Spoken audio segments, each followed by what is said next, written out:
think just before we get the webinar started right at noon, just a few housekeeping things before we get started. I'm Erin. I am the Development Associate here at Parkinson Association of the Rockies. Thank you all so much for joining us today. If we could have everyone please keep their microphones muted for the duration of the webinar and feel free to put any questions in the chat. We will get to those at the end. We are really looking forward to having Deidre and Brian here today with the gallery. Thank you so much for sponsoring this webinar. And PAR has a ton of educational events across Colorado. Another one coming up this September is our E3 conference. It is Saturday, September 20th. Starts at 8:30. It goes to 2. It's at the Hyatt Regency at the Denver Tech Center. We're super excited about it. It's going to have a lot of great things. We'll have a professional panel. There will be a play titled What I Didn't Say, A Journey Through Parkinson's. It will be a really great event. We'll have about 40 vendors there for people for resources.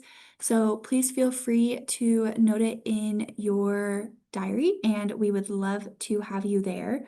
And feel free to reach out to us with any questions about it. And again, thank you so much to Deidre and Brian for coming to present with us today.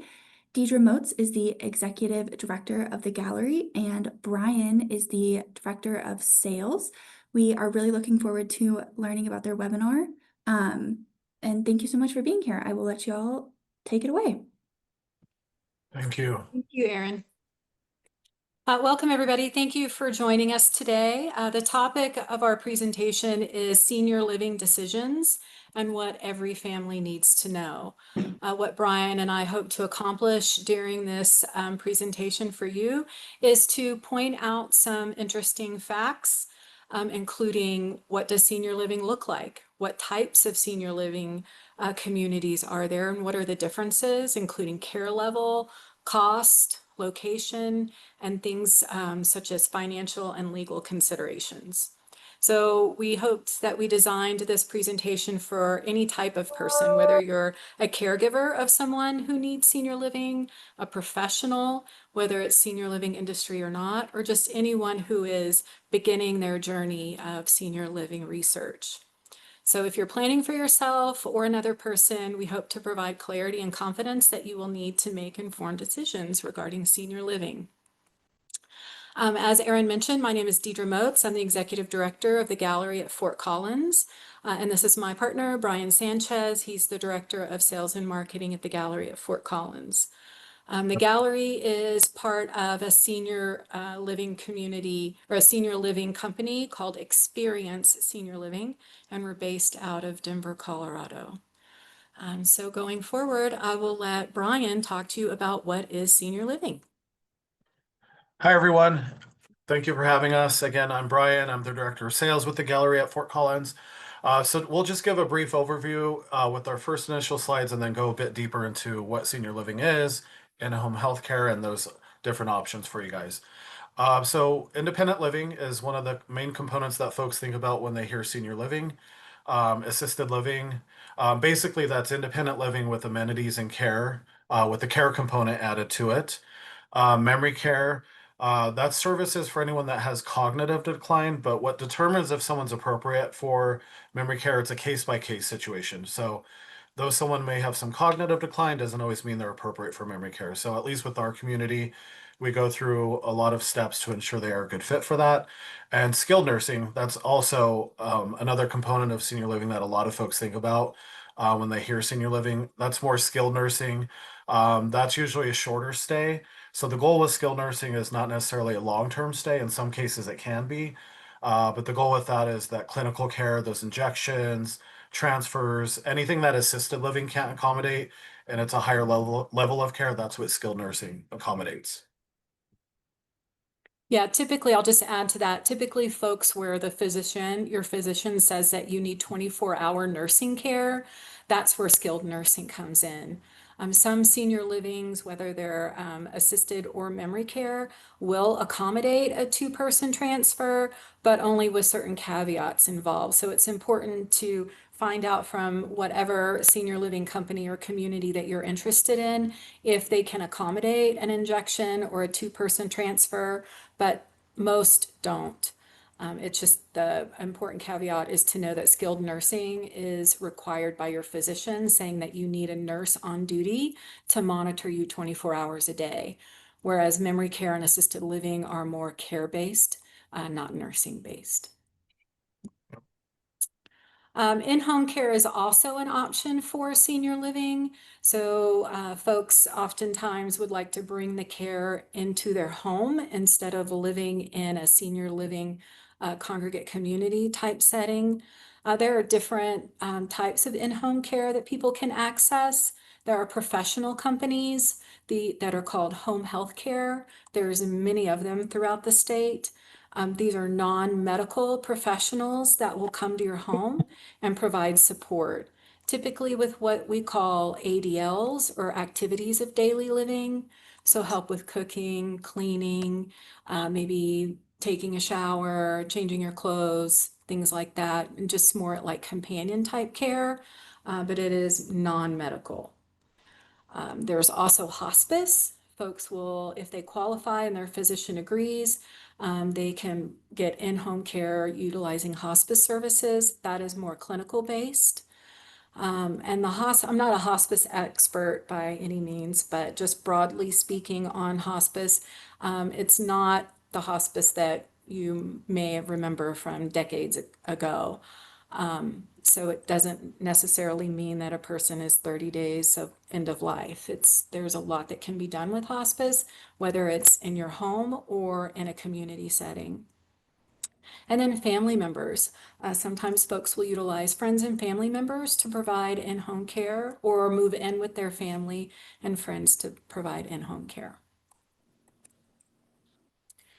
There's pros and cons to whatever type of senior living support that you choose. We've just kind of highlighted a few here. But care support and services being provided in your home, some of the pros you can imagine are it's your home and you love your home and it's a familiar environment and you don't want to leave it. So that can reduce confusion, anxiety, and sometimes makes people feel much more comfortable.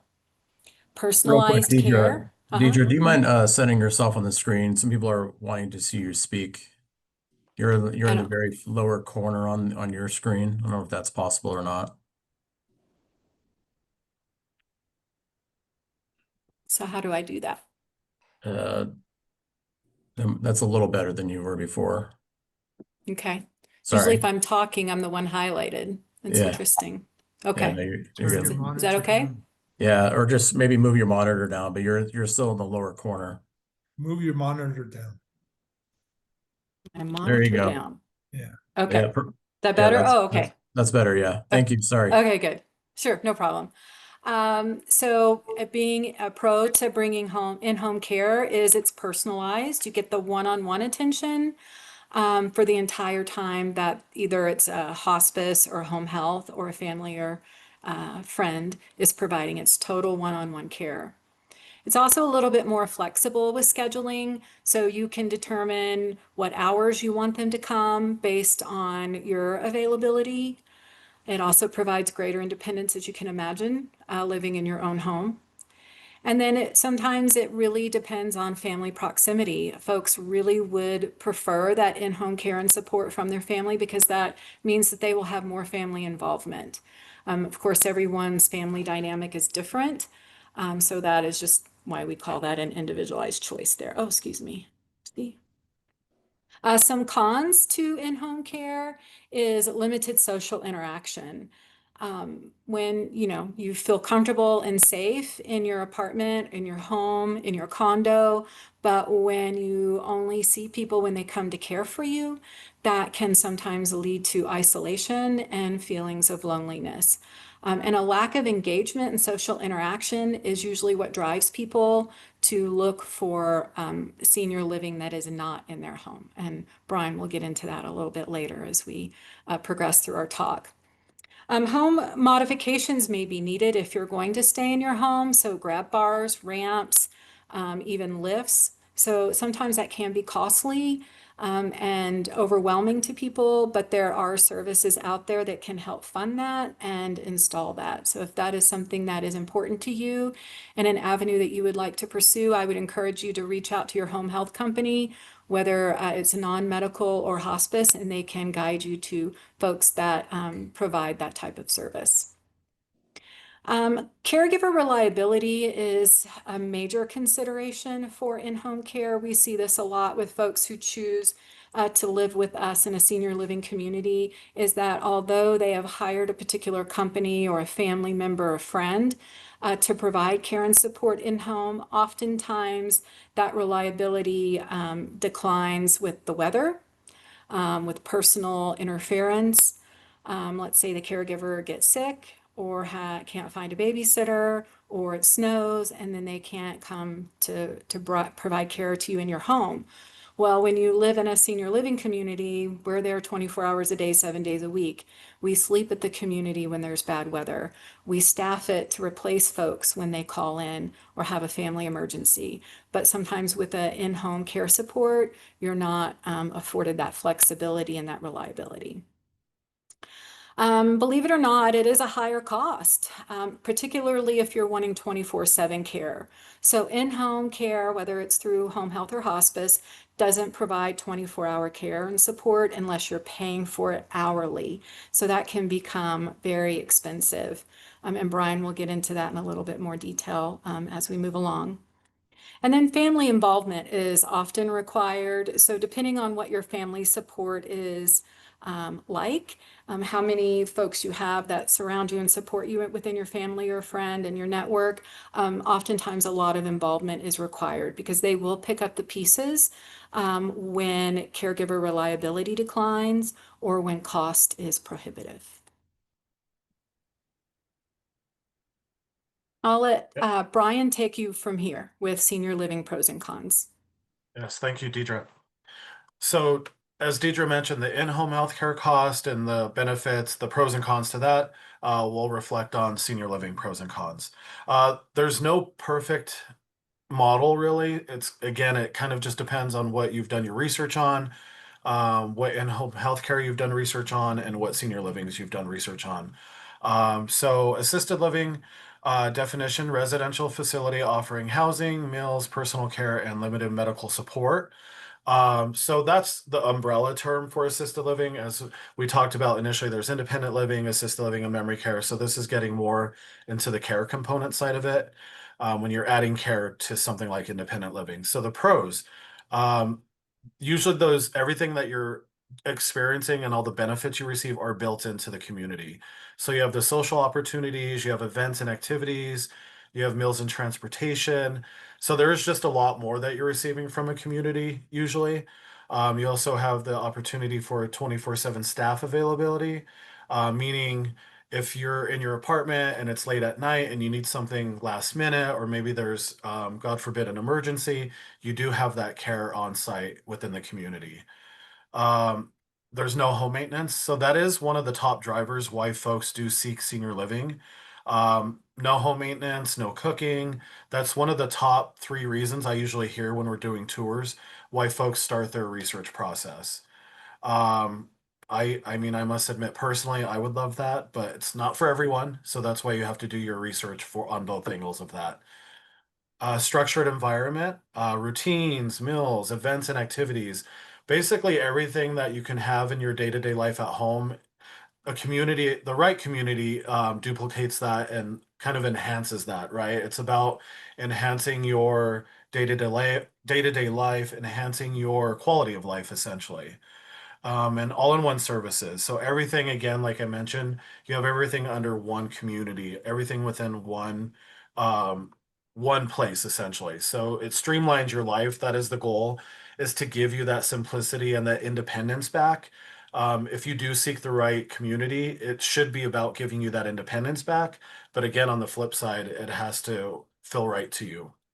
The cons, again, going back to independence, some folks feel they do lose independence when they decide on a community. That is usually one of the top reasonings that people say they don't want to move to senior living community, is they feel like they're losing independence. Um, that that can go both ways. So if you stay at home and you're managing that in-home healthcare or your family, let's say one of your loved ones is becoming a caregiver for you, I always ask the question, is that really giving you and your family independence or is it taking it away? So to me, that's kind of a matter of opinion on that independence. And again, choosing that right community or choosing that right at-home healthcare to make sure you do gain that independence back. Less personalized care. So that is one con of senior living, depending on the staffing structure and how many staff they have, how many folks are needing care. It can feel less personalized, but again, the goal is to make sure over a long period of time that you do start to build that relationship with the staff, just as you would at home. There's an adjustment period. Moving is a big task, as we all know.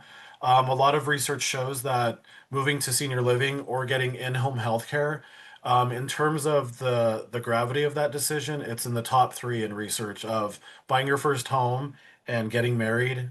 Moving to senior living is up there. So we understand it's a big decision, and that's why we advocate for you to reach out to folks that have been in the industry or that are in the industry and just getting multiple opinions and researching multiple options as well. Rules and routines. Some people don't like that flexibility. So it just again depends on what you like and what's your preference in that. And then cost we'll get into in a minute. So really, it's important to do your research and determine what is a good fit for you. Is it in-home care?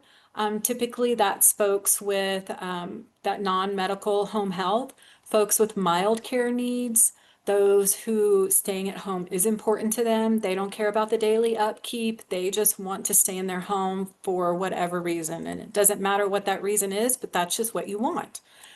And then those with strong local family support seem to find in-home care more successful and satisfying. It doesn't mean you have to have it. It just, from the experiences that we've had and the people that we have interviewed, those with strong local family support to help advocate for them, to help kind of oversee that medical, non-medical support needed. It's just more successful if you have local family.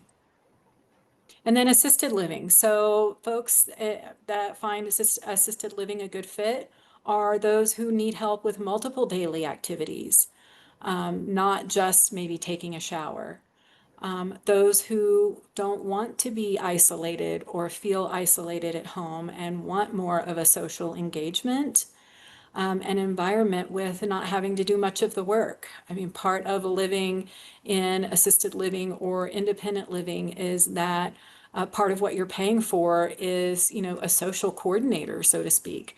You have the ability to direct and drive what you would like to see in the community as far as social engagement, meals, and care, which we'll talk about later. But just having someone else take care of that for you is very important to some folks. So it really just is a personality choice there. And we'll let Brian talk to you about cost comparison between the two. Yes, thank you, Deidre. So again, Deidre had alluded to this earlier, the cost of in-home healthcare versus senior living. Um, a lot of research has shown now that community lifestyle is becoming more popular, that actually the cost of senior living is not as expensive as duplicating those same services at home. For example, the median annual cost of senior living is about $68,000.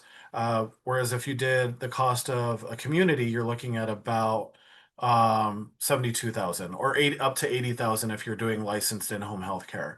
So that in-home healthcare can add up depending on the frequency of it and what's needed at home. So again, that's definitely a case by case situation on if can you afford the in-home healthcare. If you can, great, because we do understand that connection to the home is the number one priority to keep that. But again, cost is a factor as well. So when you factor in all-inclusive amenities, whereas some communities have the meals, transportation, events, and activities. If you duplicate that at home, you're looking at costs of roughly $200,000. Whereas if you choose a community, you're looking at about half that amount. And then you do have the 24-hour emergency oversight that's built into senior living. So again, there are pros and cons to each. It just depends on what you're looking at. But overall, to summarize that, the cost of senior living can end up being less than duplicating those same services at home. Great. I think it's important to point out here for that 24-hour emergency oversight, that's built into senior living lifestyle for assisted living and memory care only, not for independent living. So independent, if you live in a true independent living community, like a 55 and over, or just, John Smith independent living, there is not that 24-hour emergency oversight.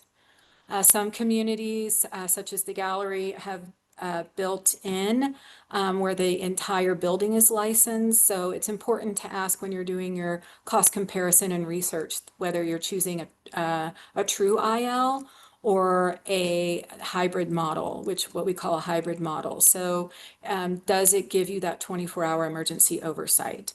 A true independent living community is not licensed by the Colorado Department of Public Health and Environment, so they will not have any staff on duty to provide support. Even if they do have folks on duty for activities, driving, or in the dining room, and you have an emergency, they will not assist you. They will just call 911.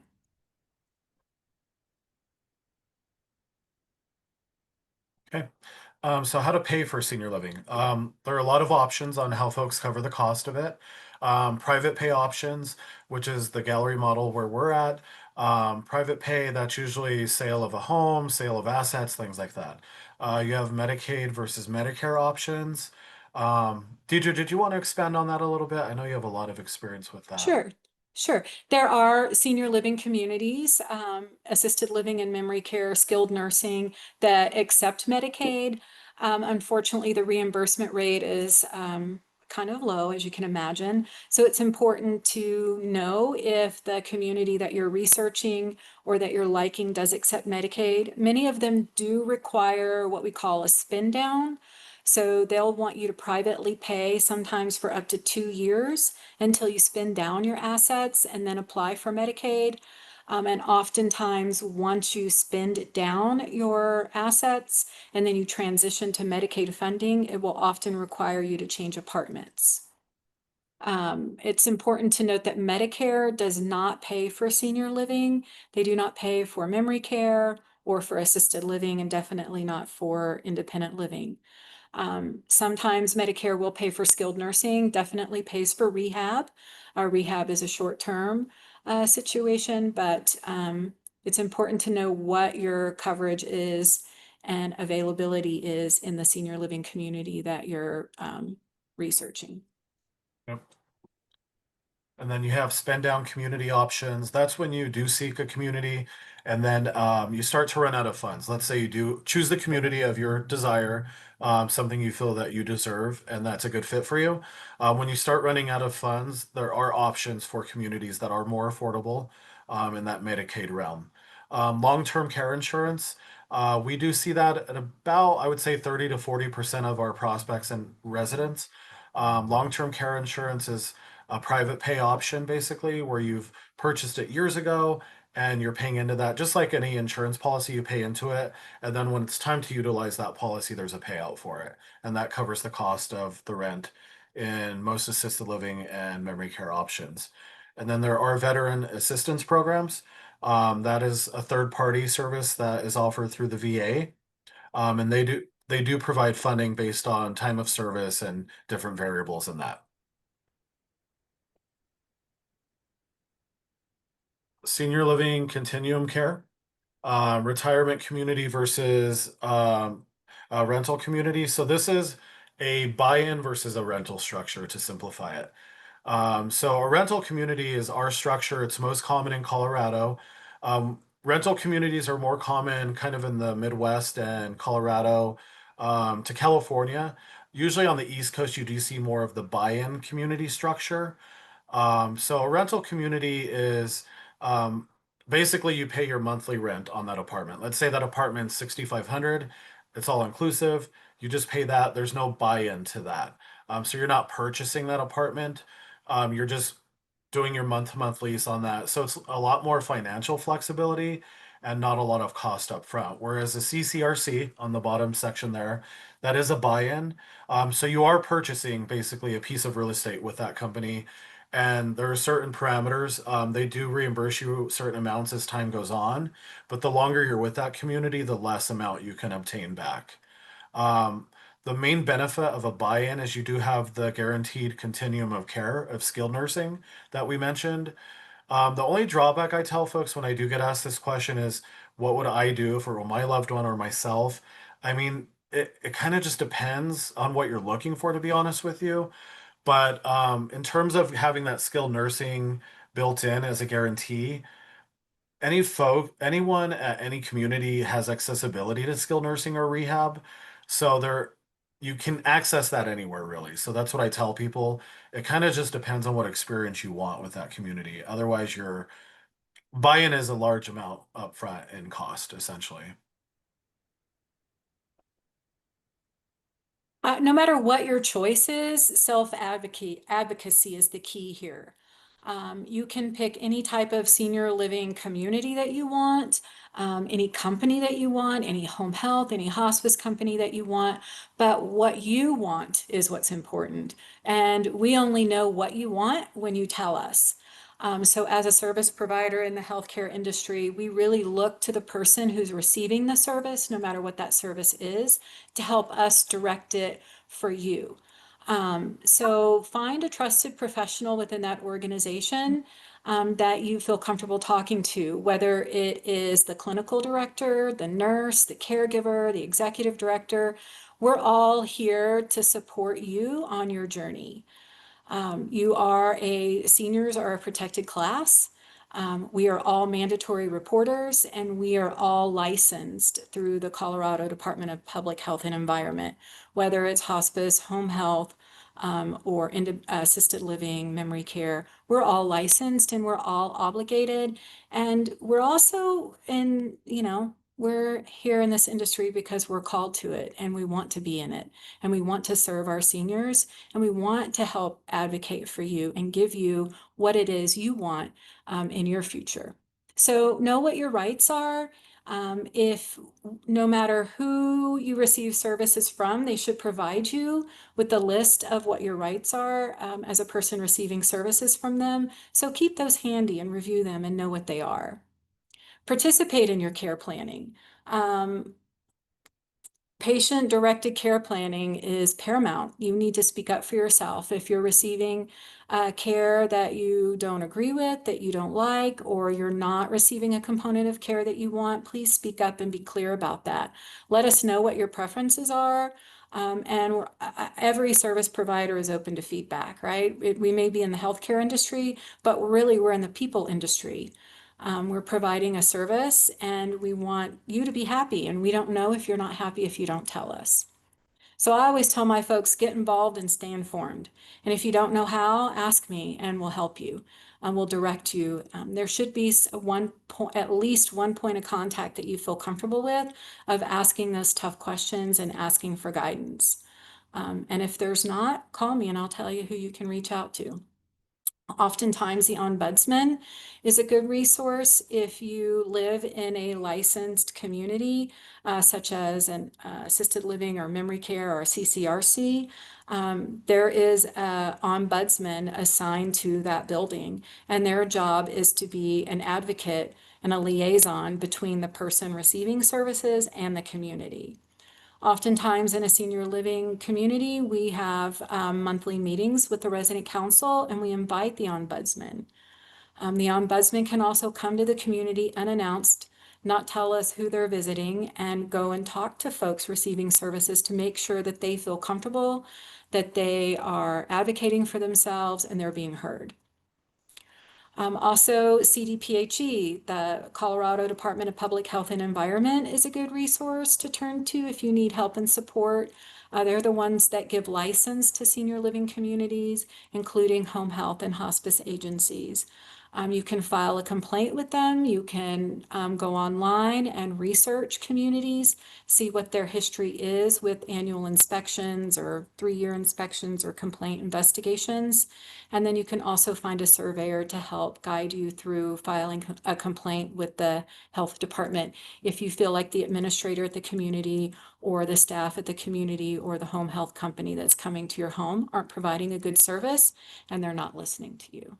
So that's part of getting involved and staying informed. Yep. Thank you, So Deidre. you're welcome. And real quick, just one point on that know your rights section on the previous slide that Deidre was talking about. I want to elaborate on this because a lot of folks do ask this when they tour community or tour with us at least. What are my rights? Am I losing my freedom? Am I losing independence? Am I losing some rights? The answer is no. If anything, you're gaining a lot because those rights are there in plain sight. It's in the lease. They're clearly defined for you.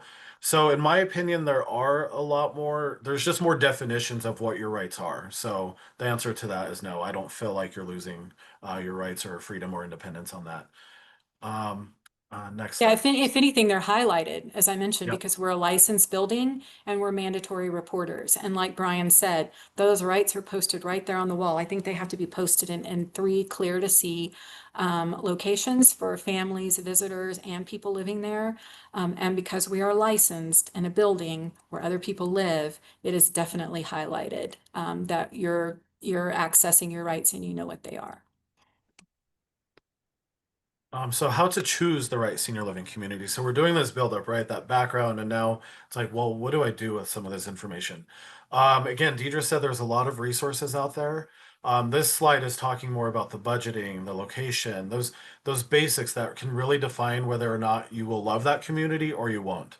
I always suggest starting with 3 to 4 options and touring them.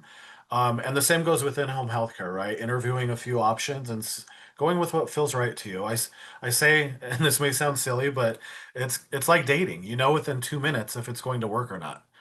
So you'll get that feel for them. You'll get a feel. Online reviews are big. But anyway, getting to this information, budgeting, of course, is a big factor. Location, is that near your friends and family? Or I hate to say it, in some cases they want to get away from friends or family. They maybe want to start a new chapter or something. So it's case by case. Reputation and stability of the community. You can find that out again online, word of mouth.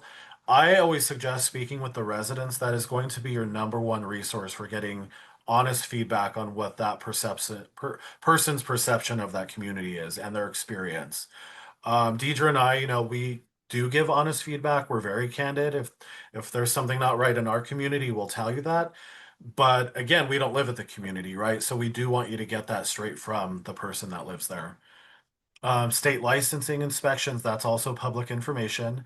Amenities, that's information that'll be included in brochures and on tours. That's how you gather what the amenities are. Style and comfortability, community size. Some communities are 75 apartments, some are 200, some are about 150.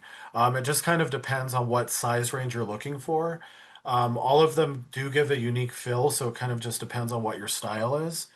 24-hour culinary services, is that a thing at the community you're researching? I know with our community, we do have more expanded culinary experiences, but that's not something that all communities offer if that is important to you. So definitely research that. Because again, culinary does go in those top 3 options that I mentioned of why people decide on a community. It is those events and activities. The culinary experience is a big factor. Um, and tour. So the more research you do, the better. And if you can do that in face or even, thankfully we're in the technology age where you can even do that through Zoom, through iPhone. So just do that research and make those connections with those leasing offices. And there are also third-party resources out there that can help you locate a community that's right fit for you. And those are free services. So if you needed information on that, we're happy to provide that as well. Great. Thank you, Brian. So how to choose the right in-home care is similar to senior living, right? You want to know what your budget is. But with in-home care, whether it's home health, medical, non-medical, hospice, are you going to private pay? Is your insurance going to cover any of it? And does the provider you choose, do they accept your insurance? Will it be in network or out of network? So budget is always, we all have a budget, right? No matter how much money we have in the bank, we all have a budget or an idea of what we want to spend. So knowing what your budget is and what type of payer source is available to you. Again, location. A lot of times folks might like a particular clinical provider, maybe someone that they heard about from their friends. Oh, their neighbor uses ABC Home Health, they love them. Well, not only do you need to make sure that they're within your budget or accept your insurance, but do they serve the location that you live in? What oftentimes you'll see is a territory. So although your neighbor really liked ABC Home Health or ABC in-home care, they may live in a different territory. So they have different providers. It may be the same company, but it may be a different clinical director. It may be a different caregiver. So when you are going by word of mouth, ask specifically, why did you like them? If you only like them because Betty was the nurse and Betty was great, when you're calling and interviewing that company, make sure that Betty covers your territory. So I think that's an important factor to know. It's not just the company, it's the people that are providing the service and touching you every day. And again, reputation and stability, as we mentioned before, that Brian said in that previous slide, word of mouth is important, but also Google reviews. It's also important to see who's doing the Google reviews. So is there commentary behind the 5-star review? And who is that person that left it? Is it a person receiving services or is it another professional? So just consider the source there. And then same with senior living, you can look up through the Department of Public Health of what their state licensure inspections revealed. Many times there's going to be deficiencies because there are so many regulations. We can't always be perfect with all 472 tags. So really it's up to you to determine, how egregious that violation was and then how quickly they fixed it. I try to say we're not defined by the problems that we have. We should be defined by the solutions that we bring and not repeating those problems, right? And then service availability. Can they provide the care that you want? Just because they are an in-home care provider, this goes with self-advocacy. Be specific about what your expectations are so that they can be really intentional about letting you know if they can provide that service to you or not. And oftentimes it's, do they have the staff to support you in all that you need? So ask, how often, who will, how long, what does it look like? What can I expect? And do you have the staff to support that? And if you do, how soon can they start? And if you don't, how soon until you get them? It's always important, whether it's in-home care or senior living, to ask about training. How do you train your staff? How much training do they get? How often do you go back and retrain? Do you observe them providing a service? It's easier, I should say, in an assisted living or memory care community, because as the administrator, the executive director, my boots are on the ground all day long and I'm walking the floor and I'm observing and I'm seeing how things are being, and I'm oftentimes providing that care because I want to. But when you receive that care in home, I think it's important to ask the director of clinical services or the administrator of that company, how often do you go out into the home and interview the person receiving services? Because there's no one around. How do you know that they're doing a good job? How do you know that they're doing the job as you trained them versus as they want to do it? So ask those important questions. Again, nobody's going to advocate for yourself like you are. And it's also important to know what is their clinical caseload. So although they may be able in home to provide that one-on-one care, how many people do they see every Tuesday when they come to you? If your chosen day is a Tuesday and a Thursday, how many other people are Betty seeing on that Tuesday? And are they going to put her behind? And is it going to interfere with my schedule? So how accessible and how available is that clinical team on the given service days that you have chosen? And just as Brian said before, talk to people. interview the care team, ask questions, and ask for references. Talk to the people that work there, talk to the people that receive services, and find out, what their satisfaction is or what their families think about the services they received. Ask as many questions as you want and interview as many times as you want. It's a big decision, so you shouldn't just go based on a 1 hour visit or a 1 hour tour. Some legal considerations to consider when you're getting care in home is the legal autonomy. I mean, you retain that fully in your own home and your decision-making process. So does your in-home provider have a certificate of insurance? I'm sure that they do, but can you see it? And what does it cover? What are you going to be responsible if something were to happen while that caregiver were in your home? You're responsible for your own health and safety and finances and directing that. But what does that look like when they are providing an employee? Do they contract with that employee, or is that employee a full-time, or do they contract with that person, I should say, or is the person they're sending to you in your home a independent contractor or a full-time employee? Because those benefits and that legal liability is a little bit different. So that's important to know too. And then what does your homeowner's insurance cover? If you have a private caregiver coming to your home and they slip, trip, fall, are you legally responsible for that?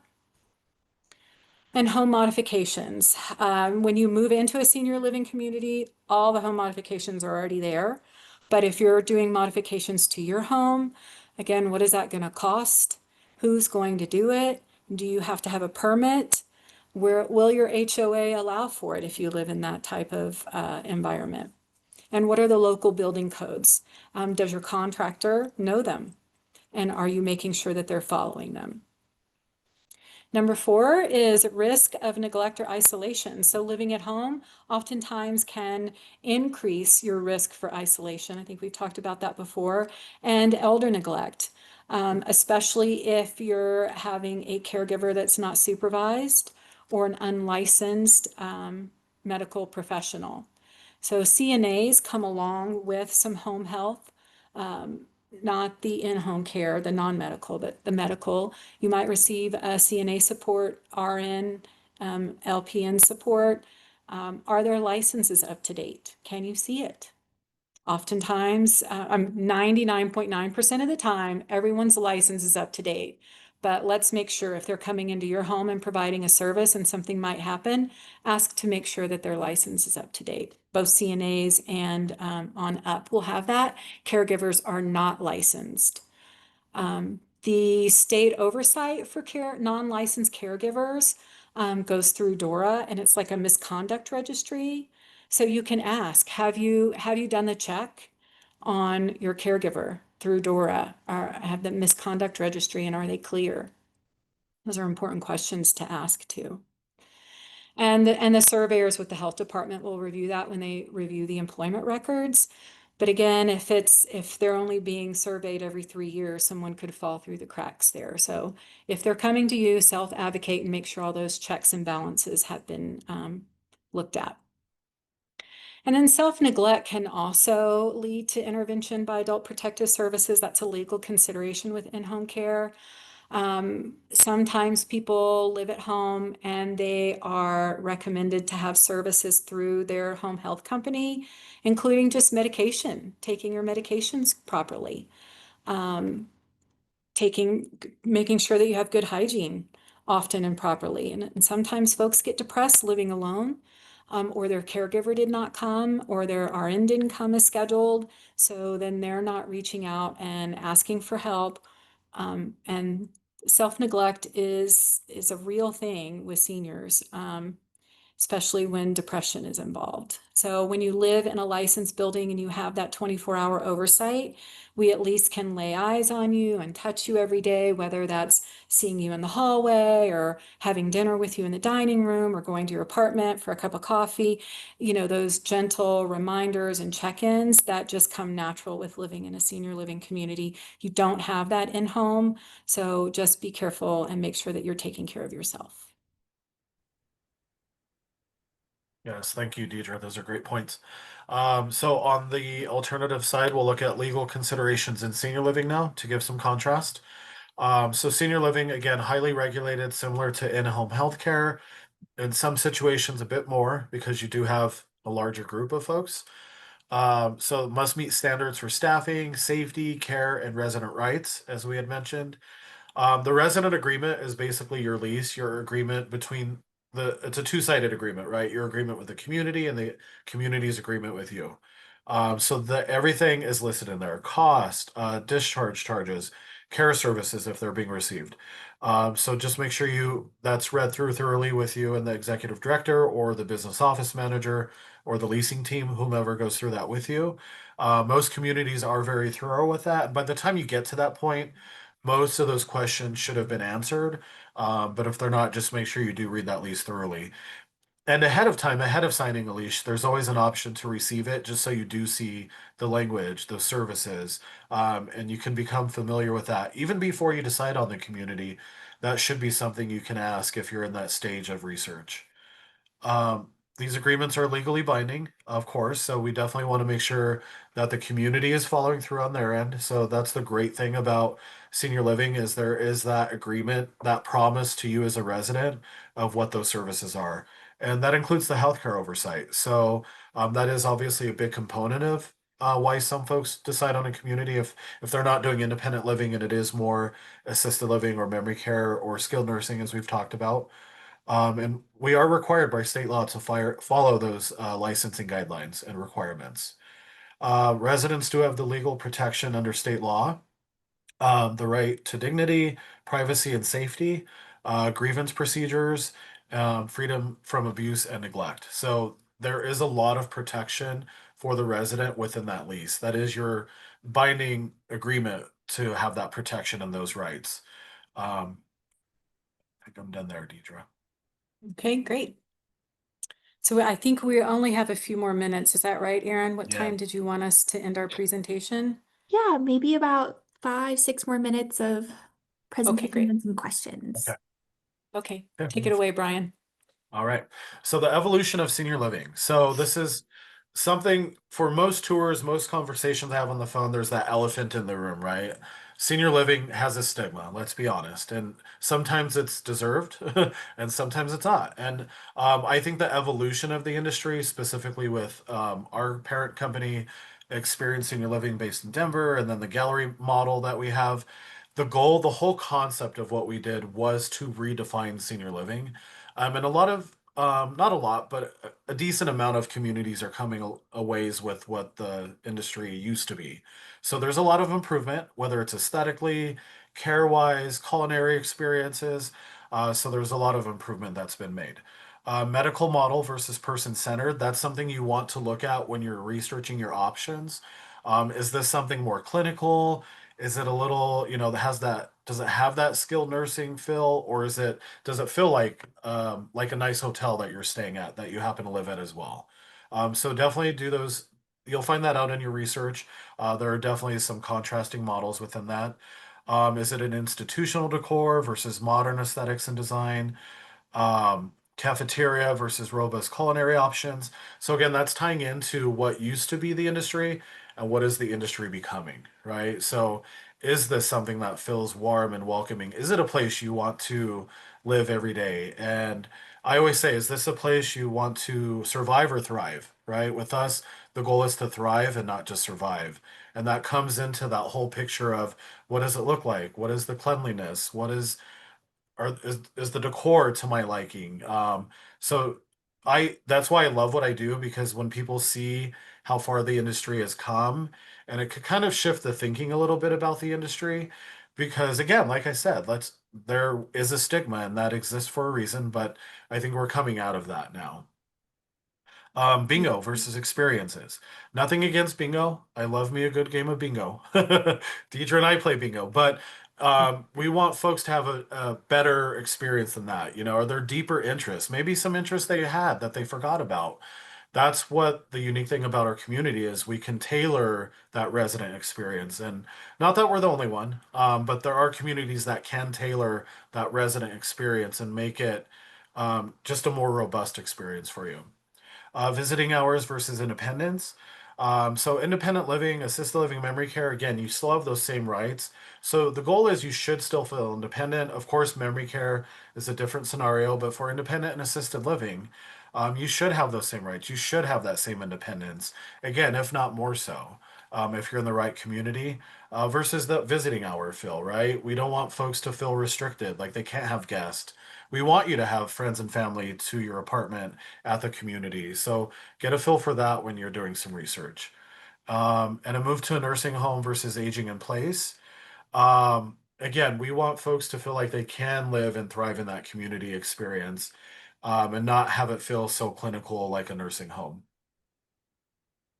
Or have to move as you're aging through Yeah. life. Can you bring that support into the senior living community that you're at so that you can age in place and not have to move at the most vulnerable time of your life? I think that's important to know when you're interviewing communities.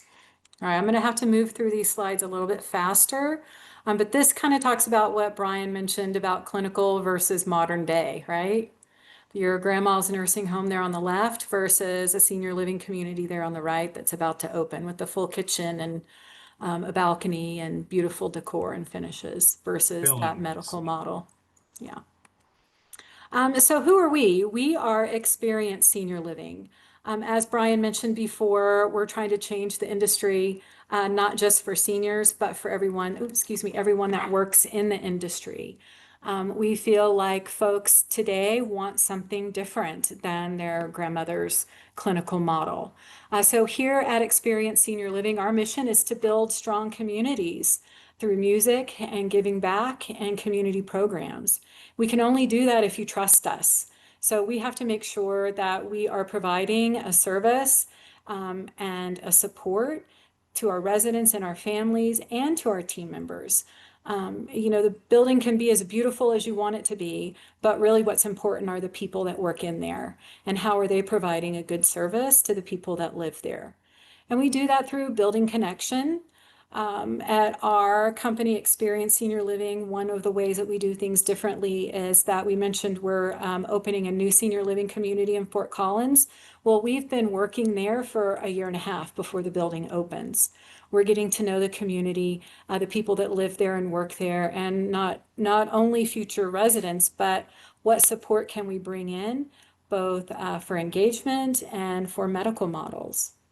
Also, we design with intention. So we collaborate with some of the leading architects in the nation and local artists and designers to bring a space that people that live in the area want to be a part of. And commitment. We're committed to creating extraordinary experiences for our residents, their families, and our team members. Some communities may be a little bit more expensive to live in. I encourage you to ask them, what do they pay their employees? Are they the top payer? Because the money that you're paying to live there directly pays the people that work with you. So find out that. What is their turnover? And are they committed to their team members? I think that is something that we bring differently. So this just gives you a brief overview of some of the designs when we talk about designing with intention, incorporating some local elements from Fort Collins, some designers, and some nods to some of the really important features and places within the Fort Collins area are highlighted here at our community. At the gallery at Fort Collins, we have exclusive partnerships that some of the folks in our area have told us that they want us to bring to our senior living community. And that is a partnership with the Colorado State University Alumni Association, also with Dementia Together, a local nonprofit that helps people live better with dementia. And then the Fort Collins Symphony, where we'll have live in-house performances. We're also active members of the Rotary, the Chamber of Commerce, and then we support nonprofits throughout the area to give back. Here's just a couple more pictures of some of the thoughtful design that we have at the gallery. That's our bar and our all-day dining. Again, Brian mentioned that culinary was so important. It really is. So ask about accessibility and availability to dining. And that's it. So I guess we'll take questions now, Erin, if you'd like. Awesome. Thank you both so much for that really wonderful presentation. I Thank you. love it. I wish I could honestly move in because I love Fort Collins. We did have a question on one of your slides, the cost comparison. Wendy and Gary were wondering if that was per person, costs that y'all were talking about. Yes, that is per person cost for that data. Okay. It's a little tricky, so to go a bit deeper. So the cost for a community, it's usually per apartment, in a community, at least with us. So the cost for the senior living is per apartment usually. There's some added cost for a couple, but then the cost for at home is per person. Awesome. Thank you. Well, Mary had a question of, do you have to live in a facility for 90 days before long care ends policies pay? typically, yes. Deidre, you may have seen different, but I've seen usually a 60 to 90-day waiting period, where the resident is responsible for the cost. Then after that waiting period, the long-term care policy kicks in. It's important to know what your policy is. Every policy can be different. So really what we find the component is to make sure that the senior living community you have chosen is an approved provider for your long-term care insurance. Like we do not accept payment directly from long-term care, so they'll pay you and then you pay us. It may be a 90-day or a 30-day, but usually there's at least some sort of waiting period, but you do get reimbursed for that, or depending on your policy, you may have to pay out of pocket for 3 months before they start reimbursing you. Thank you. Would y'all be willing to discuss a little bit more about some signs that y'all see when people are moving from home to independent living or from like independent living to a more like skilled nursing? Talk about what about that specifically, Erin? I'm sorry. Some signs that y'all maybe see typically for kind of when people can notice that transition maybe needs to happen, if that makes sense. Yeah. Yep. Go ahead, Did Brian. you want to go? Oh, okay. So it's different for everyone. Usually there's some, I will say, so we don't always get told the full story on the first tour or first phone call. So to First be date. honest with you, the more you can be honest with who you're speaking with, the better usually. But we usually see is, maybe there's some stairs at home, or the big one I've been getting recently is folks are just tired of cooking and cleaning and maintaining a home. Those are usually for independent living. Those are the drivers. Like, they're just not thrilled with those day-to-day activities anymore, and they want a community to take care of all of that for them. So that's usually independent living. Assisted living, usually there could be a fall at home. Maybe there's a health change that's prompting the research. And then with memory care, there's just maybe some cognitive decline that's progressing or it's new. So those are usually the top things I see. It's different for each Yeah. continuum, independent, assisted, memory care. Mhm. And just like anything in life, you want to be proactive and not reactive. So doing your research early, maybe you think you don't need senior living ever.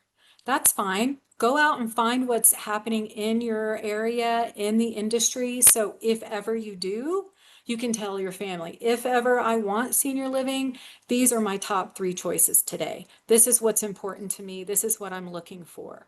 Or maybe you do want senior living, but you're like, oh, not right now, I'll wait. Well, you need to know what can be a differentiator in being qualifying for assisted living versus skilled nursing. If you wait too long and you do have that, we hear this all the time. Well, I'm just waiting for that one big fall. I'm like, well, if you wait for that one big fall, then you're not going to qualify for assisted living. So come in before you have that big fall. Don't you want to enjoy the amenities? Don't you want to enjoy and bring your family in and enjoy the things that we offer? But if you fall and you are not able to stand pivot, which is a requirement for Department of Public Health and Environment, and many there's ways around it, but most senior living communities say absolutely not. If you cannot stand and pivot, you cannot move into assisted living, so you will have to go to a skilled nursing, and that is a nursing home, and that is your grandma's old medical model. But if you're living in a licensed senior living community, if you're living at the Gallery or ABC down the street and you moved in and you could stand pivot, that doesn't mean you have to dance. That means you literally just have to stand up a little bit and pivot with your feet just a little bit to sit down from one chair to maybe your wheelchair or from one chair to another. So you can be in rehab and still assess appropriately for assisted living. So if you're living at the Gallery or ABC and you lose that ability to stand pivot, you can still live there. You don't have to move out. You just can't move in without that skill and ability. So that's important to know. If you do pick for future a couple of 3 communities that you like, whether you ever move into them or not, depending on what your preference is, you need to know what the qualifiers are and what could disqualify you. Thank you. Mhm. You mentioned like a discharge charge. Could you explain what that is, why it is, and how much it is? There's not a discharge charge. Um, People can be discharged from a senior living community if they're not compliant with upholding their responsibility in that lease agreement, or if they're a danger to themselves or others. And a discharge means asking you to move out, but that should never be a surprise. You have legal rights. Don't ever think that if you move into a licensed senior living community that they could kick you out anytime that you want. You have a right to live there. They agree that you could live there. You have a signed legal binding agreement, as Brian mentioned. So if one day they come to you and say, oh, you don't qualify, you have to move out, good luck to you. That's not how that works. There should be meetings, there should be notice. You can get the ombudsman involved. You can get the Department of Public Health involved. There are many laws there to protect you from an inappropriate discharge. And then there's no fee for that. So it must have been another topic we weren't clear on. A Um, CCRC, maybe, is that what it was? If you move out of a CCRC, one of those. Aaron, who's the question by? And I could read it just to make sure I'm understanding it. oh yeah, it was just sent in like a private by Gail Frazier. Do you feel comfortable coming off, Gail? I was just looking in the chat to see if I could read it directly. There's Gail, sorry. Hi, Gail. Hi. Thank you for this. It was in one of your slides. You mentioned discharge charge in one of the slides. That's all I wrote down. Was it in-home healthcare? Maybe? I'd have to look at your slides, I guess, for me. I'm glad it sounds foreign to you. That's good. Yeah, we're not familiar with the discharge charge, so if that was mentioned, I again, like Deidre mentioned, there's a lot of steps before a resident would leave. We don't, just give residents notice for any reason. There has to be backing to that, and it's very rare that that does happen. And then if that does happen, usually it's like a 2 week or 30-day notice. It depends on the community. And no charge for that, right? You're just talking No. over. No charge. Nope. The only thing is if it's a 14-day or 30-day notice, the resident's responsible for that remaining rent, but that would be it. Right, that's fair. Yeah. Thank you. And that's why I like the rental model that we have, because if you have a buy-in, it's a little tougher to get out of that. And as Awesome. Deidre, I'm sorry, are you looking through the slides, Deidre? I am, but I know Gail, so I'll look, if I see it, I'll give you a call. Okay. Awesome. We do have 2 more questions if y'all are willing to stay on for those last 2 questions. Absolutely. For those who are done for today, we have reached 1 o'clock. Thank you so much for coming. You can reach out to Deidre and Brian at the emails posted in the chat. They would love to hear from you. You can also contact PAR with questions, and we can also put you in contact with Deidre and Brian. And another huge round of applause for them virtually. Thank you so much for coming and doing your presentation. Yes, thank you for having us. Yeah, thank you. And we will just stay on to answer those last 2 questions for those who are interested. Do most facilities have a waiting list? Some, it could be a waiting list to move in general, or a waiting list for a particular apartment. It's important to know what that waiting list looks like. Many times, you would put like just a minimal amount of money to be on the waiting list. So I would say if you're not ready, you want to go ahead and get on the waiting list for a particular style that you like. Maybe leave a couple $100, $500, $2,500, part of it. And it's important to know if that money is lost if you don't take it, or refunded to you if you do take it or do not take it. But be in control and have the power, get on the list. When they call you and say, oh, you wanted this 2-bedroom, 2-bath with the view of the mountains, it's now available. Would you like to take it? Then you can say, yes, please. I've been waiting months for this. Or you can say, no, I'm not ready. Will I remain at the top of the list? Or do I go down to the bottom? So ask what their waiting list looks like. Is it to live there in general, or is it just for future, for a particular apartment style? If you do need services or you do want to move into the community, maybe you're willing to take a 1-bedroom until a 2-bedroom becomes open. Then does that put you at the top of the list above the other people who don't live there? That's what we offer to our current residents. Once they're living in our building and they decide they want a better view or closer access to the elevator or a bigger apartment, then they jump on top of the waiting list of anybody else because they're already a resident. So, yeah. Some people charge the full community fee to be on the wait list. Some people just charge a very nominal $250. Thank you for clarifying.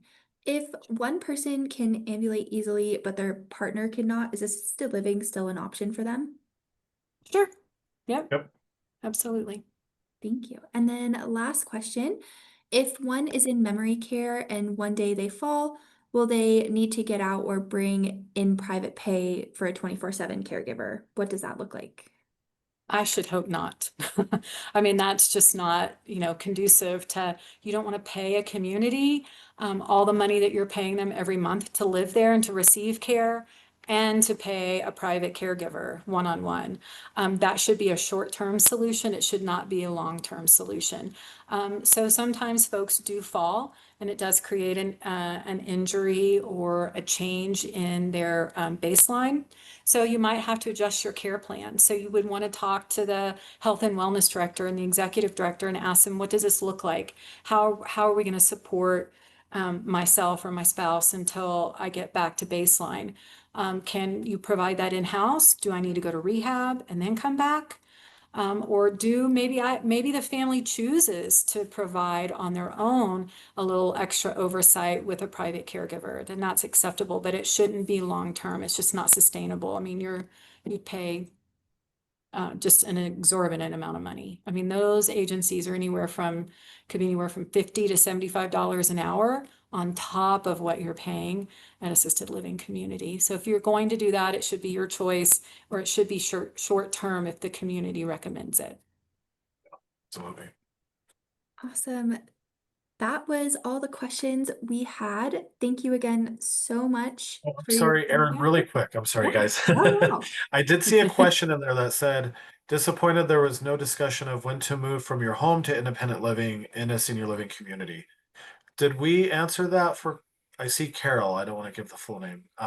Carol, did we get your question answered? You touched on it. It wasn't complete because your focus seemed to be more on rental communities and or CCRCs, but rather going back to the initial step of, okay, independent now, what are the key things to look for within yourself and your living situation to move you toward getting serious about a senior living community of some sort? Okay, thank you for that. So just so I understand, you're saying if you're at home, right? You're at home, and how do you know what is the discussion when to move from your home to independent living, correct? Right. Okay, so it's different for everyone, and I think I briefly touched on this, but I'm sorry, guys. I'll spend 30 seconds on this, I promise.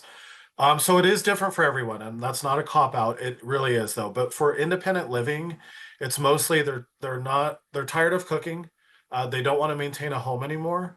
Maybe they have some stairs in their home that they're starting to become a bit concerned about. So they're All this old social security. Yeah, you're gonna shred it. so they're I don't know Okay, if that, it's- that's thread, yeah, okay. Okay, so does that help, Carol? Yes. Like, those are the main factors, like the cooking, the cleaning, the maintenance of a home. Those are the main drivers why Okay. folks start researching options for independent living. Transportation as well, I would assume. Transportation, yep, yep. Socialization. Thank you. Socialization is big, yep. Events and activities. We could go deep into that. So I said 30 seconds and I lied, but We could talk about it all day long. Is there anyone else that wants to come off mute or ask any additional questions?